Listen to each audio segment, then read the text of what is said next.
Hi everybody, welcome back. This is Mandy from Hope Designs. I sped this up pretty significantly because I was just playing around with some interference colors and I wanted to share them with you, and I can tell you that there's going to be more of them.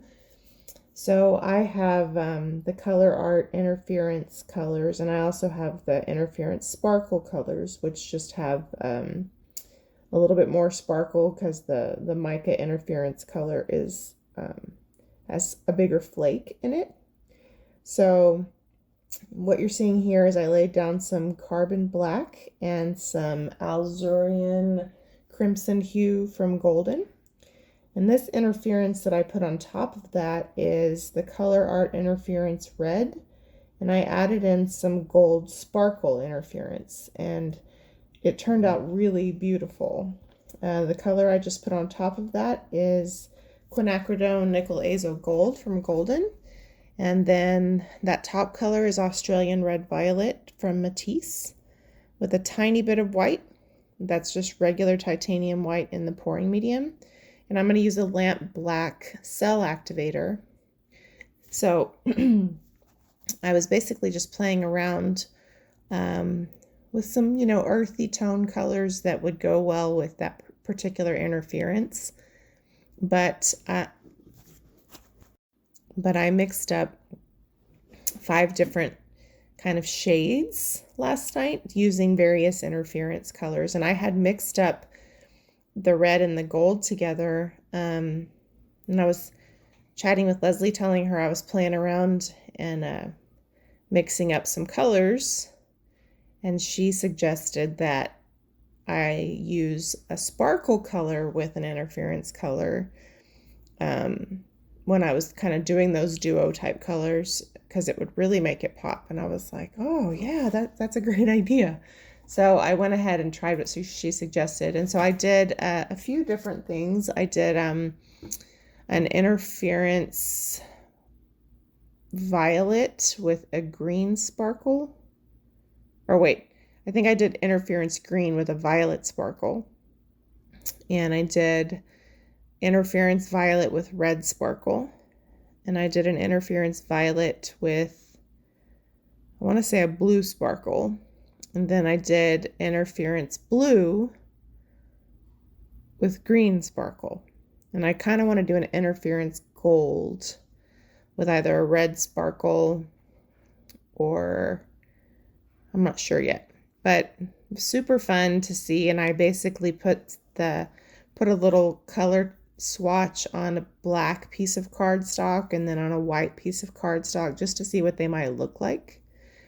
So I decided to try one of them by laying down a black puddle first last night.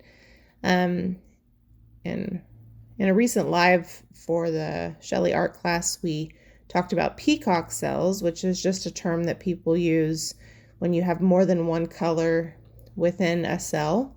So I'm going to try to give you a close-up. When I use interference colors, I almost always get those, even without meaning to. Whoa, that was pretty close up. So you can see in the middle there, you can see the interference is popping through. You can see a little bit of the black. I'm cleaning up my edges there. Sorry about that. But you can see quite a few of those colors. I put it back down because there was a corner that wasn't fully covered. But you can see quite a bit of depth in those cells, which is a lot of fun. And when I did one of those color tests a while back where I used an interference green on top of black, and then I just added purple on the top, there was some really cool cells in that mixture too. So this cell activator that I used is using Australian Floetrol and Lamp Black from Amsterdam. All the ingredients I use are in the description box below. And before I forget, there's also a 20% off promo code for Colourarte in the description box below as well. So check it out, save yourself some money. But look at those cool cells in the middle, right? Super fun color combination. I would like to see the similar colors with no black puddle, maybe just the Azo Gold and the crimson, or maybe a pearl brown. So I might still play around with it, but I really, really loved the way that turned out. And so I'm just going to do another one with you. I did a second one, but I never pressed record. So oops. But yeah, so I'm going to be playing around with them and try to share them with you. Obviously, without seeing it under resin, you can't see as much of the interference as I could up close, but when the light catches it, the only sparkle that was in that was the interference color.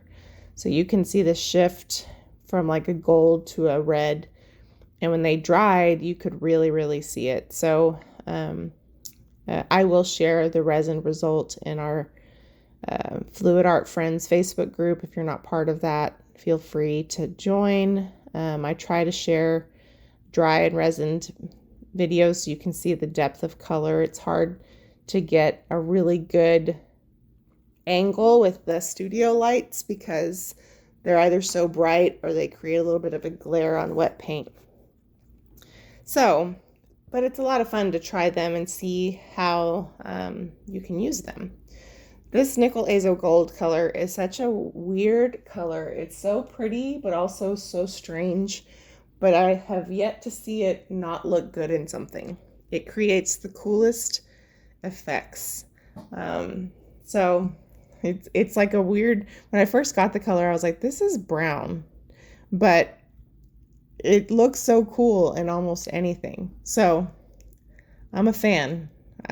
I first learned about that color from Karen from Waterfall Acrylics when I bought it, and it wasn't like metallic at all. I was really kind of surprised because I always loved the way it turned out in her pieces, and I just sort of assumed it was like this deep, rich gold.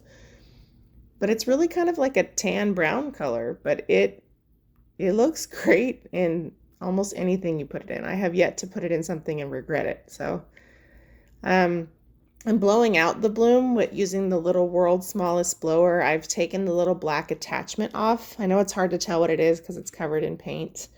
But this is the orange one. I've heard that the green one doesn't work too well. I also made a boo-boo when I was blowing it out, and I accidentally kind of blew that blobby line there. So this is me trying to save it. It worked out okay, but it still looked a little weird. So sorry about my head there. Australian Red Violet is hands down one of my favorite colors. I do have the Amsterdam Red Violet, which is also pretty. And I have the Atelier Red Violet also, which is also pretty. But the Matisse one is my favorite. It is super crazy expensive. So if you're wanting a red violet and you're just not wanting to go the route of the Matisse, there are definitely other options. I just love it. So I use it a lot, but I have backup that's not so expensive. But it is definitely one of my favorite colors, and it can make almost anything look just amazing. It just has such a rich, beautiful color pop to it. It's a rich color, and it creates beautiful cells, maybe just because it's such a beautiful color. So the tiny white that I put under my cell activator, you can see how it sort of outlines some of those cells. That is a really unique way to get some cell definition, is by adding that right underneath your cell activator. It's a really fun way to create a little contrast and also get some interesting cell definition. So, but you do have to add very little, and it's hard to do that sometimes without adding too much. If you add too much, it stretches out like almost like a sheet of white, and that has a less desirable result, in my opinion. So we're just spinning it out. These will be resin finished. I went ahead and made a whole set out of them. I just didn't record the whole thing. But I really enjoyed this color combo. So let me know in the comments what you think. Thank you so much to all of you who faithfully watch our videos. If you're not subscribed, we would love for you to subscribe and hit that notification bell and join our Fluid Art Friends Facebook group. But yeah, let me know what you think. I really enjoyed playing around.